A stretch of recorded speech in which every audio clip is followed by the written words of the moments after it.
ایک زمانے کی بات ہے، بادلوں کے پار ایک نہایت حسین اور روشن دنیا تھی، پرستان۔ یہ جگہ اتنی خوبصورت تھی کہ لگتا جیسے رنگوں کے سمندر میں روشنی ناچ رہی ہو۔ درخت چمکتے ہوئے نیلے پتوے کے ساتھ گنگناتے تھے، جھیلوں میں چاندنی کے موتی بہتے اور ہوائیں خوشبوؤں کے گیت گنگنات۔ پرستان کی ملکہ فریال ایک نیک دل، عقل مند اور خوبصورت پری تھی۔ اس کی ایک بیٹی تھی شہزادی لارا۔ ملکہ فریال کی نگرانی میں پورا پرستان خوشیوں سے بھرا ہوا تھا، لیکن ایک دن کچھ نیا ہوا جس نے سب کا دھیان اپنی طرف کھینچ لیا۔ پرستان کے کنارے بادلوں کے نیچے ایک جنگل تھا، جہاں ایک نہایت چالاک، مزاحیہ اور شرارتی بندر رہتا تھا، جو بندر۔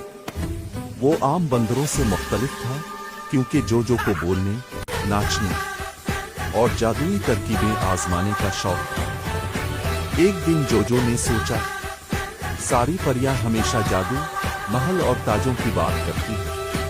اگر میں ان کے لیے کوئی ایسی جگہ بنا دوں جہاں وہ آرام بھی کریں، ہنسی بھی اور چائے بھی پئیں تو کتنا مزہ آئے گا۔ اس نے فیصلہ کیا کہ وہ پرستان میں ایک کیفے بنائے گا، مگر عام کیفے نہیں بلکہ جادوئی کیفے، جہاں چائے کے کپ خود گاتے تھے، پلیٹیں ناچتی تھیں اور کپ کیک خود اپنی خوشبو سے سب کو بلاتے۔ اس نے کیفے کا نام رکھا جو کا چمکتا کیفے۔ خبر پورے پرستان میں پھیل گئی، پریاں خوشی سے ناچنے لگیں۔ شہزادی لارا نے ہنستے ہوئے کہا، چلو دیکھتے ہیں یہ جو بندر کا کیفے کیسا ہے۔ ملکہ فریال نے اجازت دی، مگر سنجیدگی سے کہا، احتیاط سے جانا بیٹی، پچھلے کچھ دنوں سے پرستان میں عجیب آوازیں آ رہی ہیں، کسی پراسرار طاقت کی موجودگی محسوس ہو رہی ہے۔ لارا نے مسکراتے ہوئے کہا، فکر نہ کریں ماں، ہم ساتھ میں ہنسیں گے تو جادو خود بھاگ جائے گا۔ اور وہ اپنی دوست پریوں کے ساتھ روانہ ہو گئی۔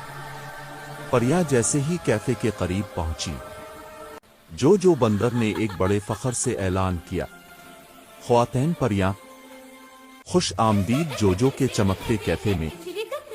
کیفے کے اندر ہر چیز حیرت انگیز تھی، میزوں پر بولتے کپ کیک اور ایک چائے کا برتن جو خود ہی چمچ سے چائے ہلا رہا تھا۔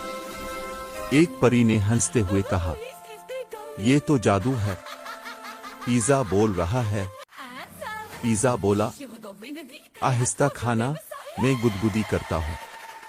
پریاں کہے لگا کر ہنسنے لگیں، مگر جیسے ہی سب ہنسنے میں مصروف تھے، کیفے کی روشنی آہستہ آہستہ مدھم ہونے لگی۔ ہوا رک گئی، گانے بند ہو گئے، کسی نے سرگوشی کی آواز سنی، یہ خوشیاں زیادہ دیر نہیں رہ سکتی۔ سب گھبرا گئے۔ شہزادی لارا نے فوراً اپنی جادوئی چھڑی اٹھائی۔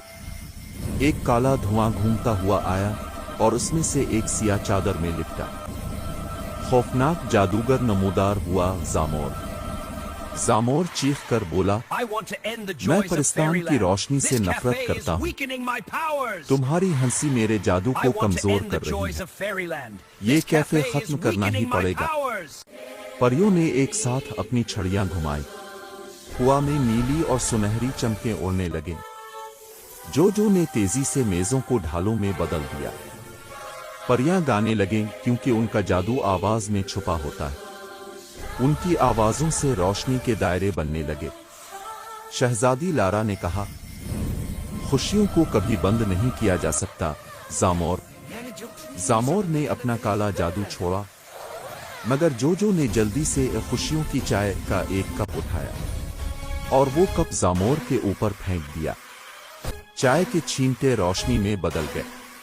زامور چیخا، دھواں بنا اور غائب ہو گیا۔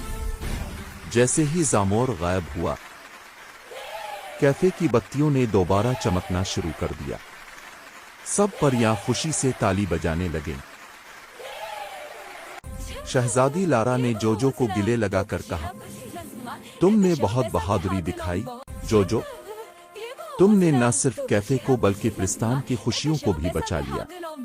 ملکہ فریال خود وہاں آئیں اور کہا جو آج سے تم پرستان کے خاص دوست ہو، یہ کیفے اب ہماری خوشیوں کی علامت ہوگا۔ اس دن کے بعد جو کا کیفے پرستان کی سب سے مشہور جگہ بن گیا۔ ہر شام وہاں روشنیوں کا میلہ لگتا، پریاں گیت گاتی، چائے پیتی اور جادوئی کہانیاں سناتی۔ کبھی ایک چاکلیٹ کی بارش ہوتی، کبھی بلبلے والی قہوہ پارٹی، اور کبھی جو اپنی شرارتوں سے سب کو ہنسا دیتا۔ یوں پرستان میں روشنی، ہنسی اور دوستی کا سلسلہ کبھی ختم نہ ہوا۔